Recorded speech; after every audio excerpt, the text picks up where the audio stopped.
Kia ora, it's Matt from YWAM Biarritz Sports, Fitness and Nutrition here, and today I'm talking about the universal athletic position, what it is and what its relevance is in sports and fitness for the people of sports and fitness. So, in simple terms, or in layman's terms, it's basically the ready for action position, just when you're set, ready to go. It's a position of foundational stability, of balance and strength to provide you a controlled and, if required, and hopefully a maximal execution of speed, power, and exertion. It's useful for anyone from a first timer to a professional wanting to start anything to do with get into a fitness program or start retraining and getting back into things after a couple of years, or building on their performance as a professional or as an elite athlete.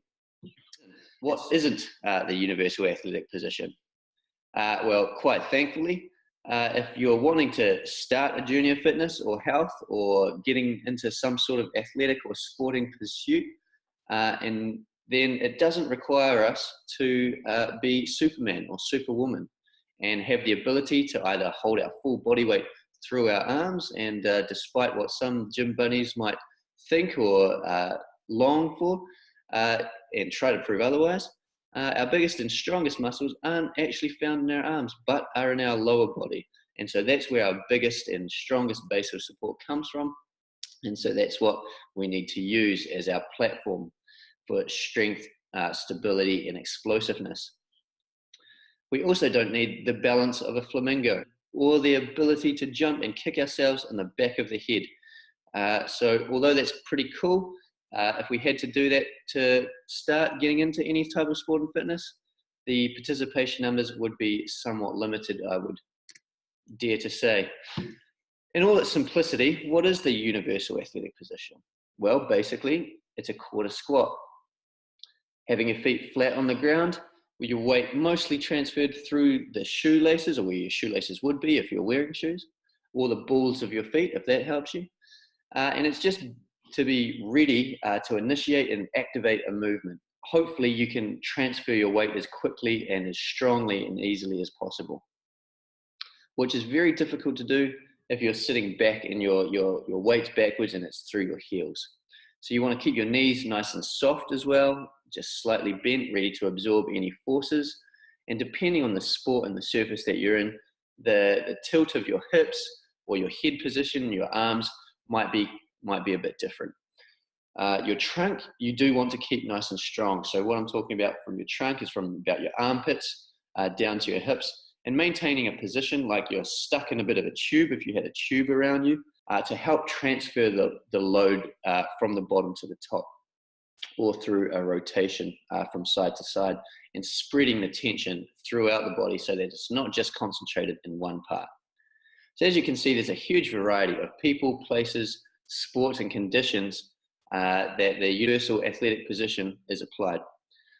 From anything from a hardwood, stable, immovable surface, like in basketball, where you're wanting to be in a strong defensive position and you're ready to try to box someone out, or through a slippery, icy surface in ice hockey where you need to be ready to attack in an explosive, quick movement, or even in sports like surfing and snowboarding where the surface is very unstable and always evolving.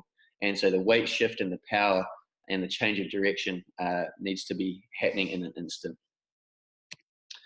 If you're wanting to train from this position and in a fitness type atmosphere, then having this stable base can help you actively isolate body parts to work on. For example, on the left here, we've got the woman who's in the nice, strong quarter squat position, but mainly working in moving her upper body as the force part of that component.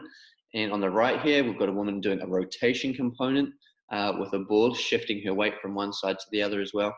And an even greater or next step up in variation is seen in this dancer here who requires a greater level of balance and stabilization up on to the toes of her feet for movement production, and which is limiting her base of support.